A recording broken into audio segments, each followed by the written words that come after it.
Some of the things that I would recommend, just straightforward advice, are things like, in general, get your trip logistics wired, your personal logistics wired, make sure you've got your passport, your credit card, all of that stuff done. You don't want to be landing on the ground at the airport with a bunch of students thinking about your car payment or your children or whatever else you have going on in your life. You want to be very, very present. Start resting. Make sure that your students have done the same to the degree that you can. And I would build relationship with students before I left. I would want to know who I can trust, who I can't trust. I would want to, as William Glasser would say, become a need-fulfilling person in their life. So when I start making demands on them, when we're in another capital somewhere on the planet, they are more likely to listen to what I have to say and be more likely to comply with the things that I am asking them to do.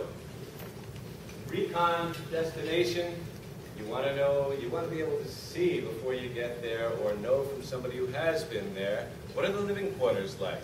Are we on the first floor where we have a higher likelihood of being robbed? Or are we on the 10th floor where the fire ladders can't get to in the event of a fire? Are there sprinkler systems in the room?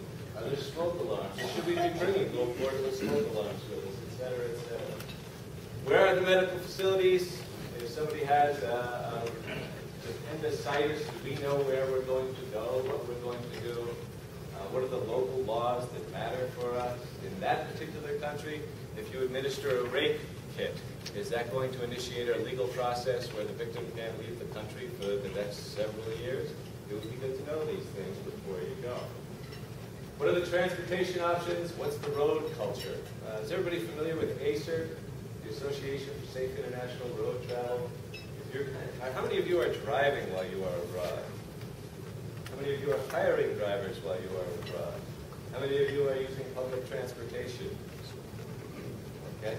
Well, all of those have their own risks, and if you are driving abroad, you certainly would like to have the ACERT report, which will come up here later and will be in a PowerPoint if people want to get it. You would like to have the ACERT report for the country that you're going in. Make sure you've vetted your vendors and your operators.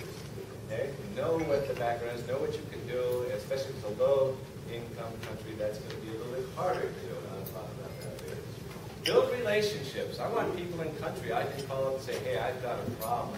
Calling all the way back to Ohio from somewhere on the planet really doesn't help that much. It might give you somebody to bounce things off of. It might help you get ideas. But I want to know who the Peace Corps security officer is who's 20 miles away that I can call up and get real help from.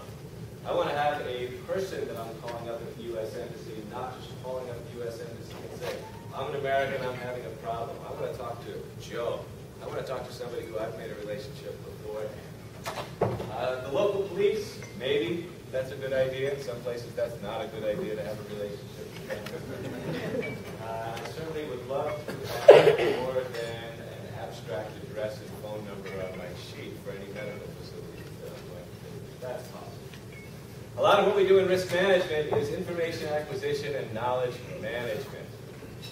Set up an iGoogle page or an RSS page so that you can start checking the newspaper weeks and months out ahead for the country that you're going to. Set up a lot of redundancy. I'd want it on a thumb drive. I want it online someplace. I'll talk about that a little bit. Make sure you're clear about your communication, your medical strategies, your transportation, and make sure you have a really good idea what you're going to do for your incident and emergency response should those things arise. You don't want to sit there when something has just happened going, wow, I never thought of that. You know, it's nice to run through it a little bit so you have a little matrix for decision making. Right? Here's some information acquisition stuff. That's an iGoogle page on the upper left, and then there's an RSS feed, the next one down, which is from Feed Demon.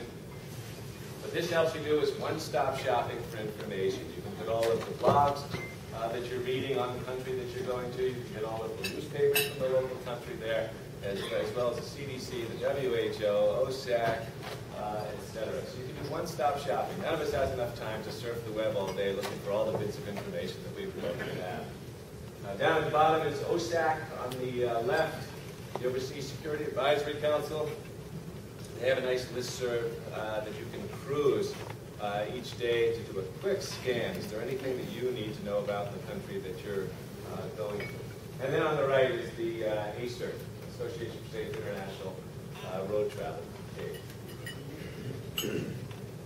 We have just decided to put all of our risk management information on a wiki. Some of that will be password protected, like all of the student medical forms, etc. All of our incident reports, everything will be on the wiki. Most of it, including all of our emergency action plans, all of our contact information, will not be password protected, so all of our staff will have access to that. This keeps me from having to go to Kenya and looking up on the bulletin board and seeing the 2003 emergency action plan sitting there and going, oh, there's been 6 revisions since then. So we'll have all of the most current data there to make things simpler and more efficient. And when you're figuring out what you want to put together in terms of strategies, you need to figure out who, what, where, when, why, how, and how long your programs are. On the far left is probably your Luxembourg program. Okay, you probably have excellent medical care, high-income country, low disease exposure, relatively safe roads, etc., etc., etc., all the way down there. I would not worry that much about having extremely aggressive risk management there. I would be worried about student behavior, I'd be worried about drinking, I'd be worried about mental health problems. There's no shortage of things to worry about, but I would need to implement a very aggressive strategy.